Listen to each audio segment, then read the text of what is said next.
ನಮಸ್ಕಾರ ಎಲ್ಲರಿಗೂ. ಏಂಜಲ್ ಯುಬಾ ಕನ್ನಡತಿ ಯೂಟ್ಯೂಬ್ ಚಾನಲ್ಗೆ ನಿಮ್ಮೆಲ್ಲರಿಗೂ ಸ್ವಾಗತ. ಇವತ್ತಿನ ಈ ವಿಡಿಯೋ ತುಂಬಾ ವಿಶೇಷ.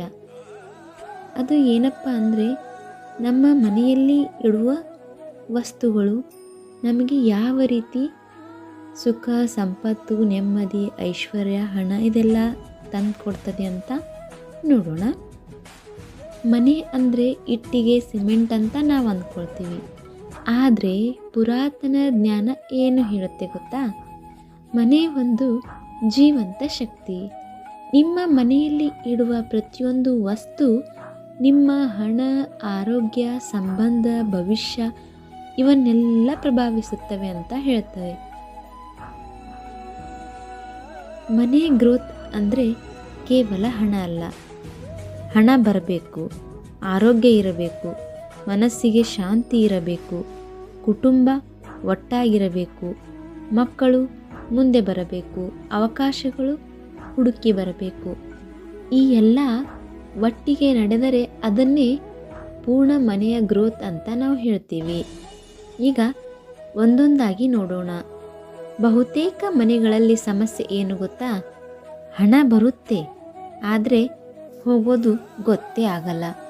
ಇದಕ್ಕೆ ಕಾರಣ ಹಣದ ಎನರ್ಜಿ ಮನೆಯೊಳಗೆ ಸ್ಥಿರವಾಗಿ ಇರಲ್ಲ. ಹಣ ಗ್ರೋತ್ಗೆ ಮನೆಯಲ್ಲಿ ಇರಬೇಕಾದ ವಸ್ತುಗಳು: 1. ಶ್ರೀಯಂತ್ರ. ಶ್ರೀಯಂತ್ರ ಅಂದರೆ ಕೇವಲ ಪೂಜಾ ವಸ್ತು ಅಲ್ಲ, ಅದು ಐಶ್ವರ್ಯ ಎನರ್ಜಿಯ ಮ್ಯಾಗ್ನೆಟ್. ಉತ್ತರ ಅಥವಾ ಪೂಜಾ ಕೋಣೆ ನೆಲದಲ್ಲಿ ಇಡಬಾರದು. ವಾರಕ್ಕೆ ಒಮ್ಮೆ ದೀಪ ಹಚ್ಚಬೇಕು. ಅಂದರೆ ನಾವು ಈ ಶ್ರೀಯಂತ್ರವನ್ನು ಉತ್ತರ ಅಥವಾ ಪೂಜೆ ಕೋಣೆಯಲ್ಲಿ ಇಡಬೇಕು, ಆದರೆ ನೆಲದ ಮೇಲೆ ಇಡಬಾರ್ದು. ವಾರಕ್ಕೆ ಒಮ್ಮೆ ಆದರೂ ಇದರ ಮುಂದೆ ನಾವು ದೀಪ ಹಚ್ಚಲೇಬೇಕು. ಇದು ಹಣವನ್ನು ಮಾತ್ರವಲ್ಲ, ಅವಕಾಶಗಳನ್ನು ಕೂಡ ಆಕರ್ಷಣೆ ಮಾಡ್ತದೆ. 2. ಶಂಖ. ಶಂಖ ಅಂದರೆ ಲಕ್ಷ್ಮೀದೇವಿಯ ಉಸಿರು ಅಂತ ಹೇಳ್ತಾರೆ. ಇದನ್ನು ಎಲ್ಲಿಡಬೇಕಂದ್ರೆ ಪೂಜಾ ಕೋಣೆ ಅಥವಾ ಶಬ್ದ ಮಾಡದೇ ಇಟ್ಟರೂ ಸಾಕು ಅಂತ ಹೇಳ್ತಾರೆ. ಮನೆಯಲ್ಲಿ ಶಂಖ ಇದ್ದರೆ ಹಣ ವ್ಯರ್ಥ ಖರ್ಚು ಕಡಿಮೆ ಆಗ್ತದೆ. ಈಗ 3. ಲಾಕರ್ ಎನರ್ಜಿ ಯಾವ ರೀತಿ ಇರಬೇಕು? ನಿಮ್ಮ ಲಾಕರಲ್ಲೂ ಕೂಡ ಎನರ್ಜಿ ಇರುತ್ತೆ. ಅದು ಯಾವ ರೀತಿ? ಲಾಕರ್ ಯಾವಾಗಲೂ ಕಸ, ಹಳೆಯ ಕಾಗದ, ಮುರಿದ ವಸ್ತು ಇವುಗಳಿಂದ ತುಂಬಿರಬಾರದು. ಲಾಕರ್ ಒಳಗೆ ಕೆಂಪು ಬಟ್ಟೆ, ಅದರಲ್ಲಿ ಸ್ವಸ್ತಿಕ್ ಚಿಹ್ನೆ, ಅದರಲ್ಲಿ ಹಣ ಇಟ್ಟು ಲಾಕರ್ ಒಳಗಡೆ ಇಡೋದ್ರಿಂದ ಹಣ ಅಲ್ಲೇ ಇರುತ್ತೆ ಅಂತ ಹೇಳ್ತಾರೆ. ಈಗ ಉದ್ಯೋಗ ಮತ್ತು ಬಿಸ್ನೆಸ್ ಗ್ರೋತಿಗೆ: ಕೆಲಸ ಮಾಡ್ತಿದ್ರೂ ಪ್ರಮೋಷನ್ ಇಲ್ಲ, ಬಿಸ್ನೆಸ್ ಮಾಡಿದರೂ ಸ್ಟಕ್ ಆಗಿದೆ ಅಂತ ಅನ್ನಿಸ್ತಾ ಇದ್ದರೆ ಮನೆಯ ಎನರ್ಜಿ ಚೆಕ್ ಮಾಡಬೇಕು. ಅದಕ್ಕೆ ನೀವೇನು ಮಾಡಬೇಕಂದ್ರೆ ಓಡುತ್ತಿರುವ ಕುದುರೆಗಳ ಚಿತ್ರ. ಇದು ಕೇವಲ ಡೆಕೋರೇಷನ್ ಅಲ್ಲ, ಇದು ಪ್ರಗತಿ, ಸ್ಪೀಡ್, ಯಶಸ್ಸಿಗೆ. ಕೆಲಸದಲ್ಲಿ ಅಡಕಿದ್ದ ಎನರ್ಜಿ ಮೂವ್ ಆಗುತ್ತೆ.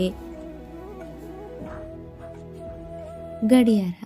ನಿಂತ ಗಡಿಯಾರ ನಿಂತ ಜೀವನ. ಎಲ್ಲ ಗಡಿಯಾರ ಸರಿಯಾಗಿ ಕೆಲಸ ಮಾಡಬೇಕು. ಗೋಡೆ ಗಡಿಯಾರ ಉತ್ತಮ. ಬಾಂಬೂ ಪ್ಲ್ಯಾಂಟ್ ಬಿಸ್ನೆಸ್ ಗ್ರೋತ್ಗೆ ಅದ್ಭುತ. ಇದು ಉತ್ತರ ದಿಕ್ಕಿಗೆ ಇಡಬೇಕು. ಒಣಗಿದರೆ ತಕ್ಷಣ ತೆಗೆದು ಹಾಕಬೇಕು. ಈಗ ದಾಂಪತ್ಯ ಮತ್ತು ಕುಟುಂಬದ ಶಾಂತಿಗಾಗಿ: ಹಣ ಇದ್ದರೂ ಮನೆಯಲ್ಲಿ ಜಗಳ ಇದ್ದರೆ ಆ ಮನೆಗೆ ಗ್ರೋತ್ ಇಲ್ಲ.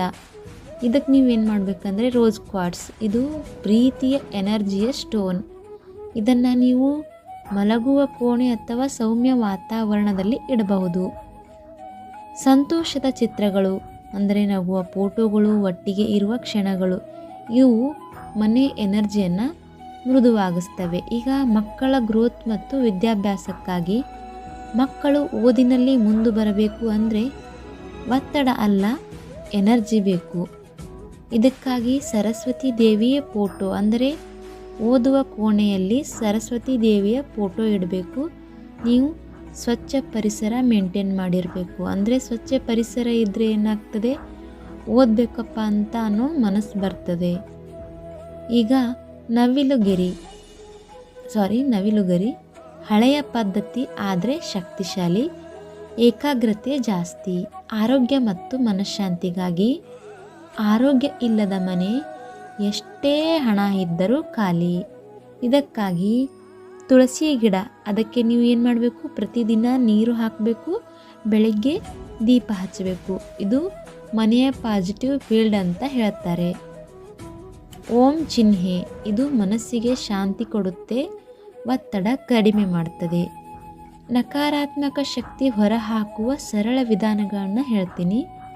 ಮಂತ್ರ ಬೇಡ, ತಂತ್ರ ಬೇಡ. ಕೇವಲ ರಾಕ್ ಸಾಲ್ಟ್ ಒಂದು ಬಟ್ಟಲಿನಲ್ಲಿ ಇಡಬೇಕು. ಅದು ಮನೆಯ ಮೂಲೆಯಲ್ಲಿ ಇಟ್ಟು ವಾರಕ್ಕೆ ಒಮ್ಮೆಯಾದರೂ ಅದನ್ನು ನೀವು ಬದಲಾವಣೆ ಮಾಡ್ತಾ ಇರಬೇಕು. ಈಗ ಸಂಜೆ ಹೊತ್ತು ಕರ್ಪೂರ ಬೆಳಗೋದ್ರಿಂದ ಮನಸ್ಸು ಲೈಟ್ ಆಗುತ್ತೆ. ಮನೆಯಲ್ಲಿ ಇರಬಾರ್ದು ಅಂತಕ್ಕಂಥ ವಸ್ತುಗಳು ಯಾವುವು? ಮುರಿದ ಕನ್ನಡಿಗಳು, ಒಣಗಿದ ಗಿಡ, ದುಃಖದ ಚಿತ್ರ, ವರ್ಷಗಳಿಂದ ಬಳಸದ ವಸ್ತು, ಇವು ಗ್ರೋತ್ಗೆ ದೊಡ್ಡ ಅಡ್ಡಿಯಾಗ್ತವೆ. ಈಗ ಮನೆಯಲ್ಲಿ ಇರಲೇಬಾರ್ದಂಥ ವಸ್ತುಗಳು ಯಾವ್ಯಾವ ಅಂತ ನಾನು ಇದ್ರ ಬಗ್ಗೆ ಡೀಟೇಲ್ ಆಗಿ ವಿಡಿಯೋ ಮಾಡಿದ್ದೀನಿ. ನೀವು ಬೇಕಂದರೆ ನನ್ನ ಚಾನಲಲ್ಲಿ ಆ ವಿಡಿಯೋ ಕೂಡ ಇದೆ, ನೋಡ್ಕೋಬಹುದು. ನೆನಪಿಟ್ಕೊಳ್ಳಿ, ಮನೆ ಬದಲಾದರೆ ಜೀವನ ಬದಲಾಗುತ್ತೆ. ಜೀವನ ಬದಲಾಗಬೇಕಂದ್ರೆ ಮನೆಯ ಎನರ್ಜಿಯನ್ನು ಬದಲಾಯಿಸಬೇಕು ಹೊರತು ಮನೆಯನ್ನಲ್ಲ. ದುಡ್ಡು ಬೇಕು ಅಂದರೆ ದುಡ್ಡಿನ ಎನರ್ಜಿ, ಶಾಂತಿ ಬೇಕು ಅಂದರೆ ಶಾಂತಿ ಎನರ್ಜಿ. ಮನೆ ಅಂದರೆ ನಿಮ್ಮ ಭವಿಷ್ಯದ ಬೀಜ. ಇವತ್ತು ನೀವು ಒಂದು ವಸ್ತು ಸರಿಪಡಿಸಿದರೂ ನಾಳೆ ನಿಮ್ಮ ಜೀವನ ಒಂದು ಹೆಜ್ಜೆ ಮುಂದೆ ಹೋಗುತ್ತೆ. ಇದನ್ನು ಒಂದು ಸಲ ಮಾಡಿ ನೋಡಿ. ಏನಾದರೂ ಚೇಂಜಸ್ ಆದರೆ ಮರೀದೆ ಕಮೆಂಟ್ ಮಾಡಿ. ಈ ವಿಡಿಯೋ ಉಪಯುಕ್ತ ಅನಿಸಿದರೆ ನಮ್ಮ ಏಂಜಲ್ ವಿಭಾಗ್ ಕನ್ನಡತಿ ಚಾನಲನ್ನು ಸಬ್ಸ್ಕ್ರೈಬ್ ಮಾಡ್ಕೊಳ್ಳಿ. ಸಿಗೋಣ ಮುಂದಿನ ವಿಡಿಯೋದಲ್ಲಿ. ಧನ್ಯವಾದಗಳು.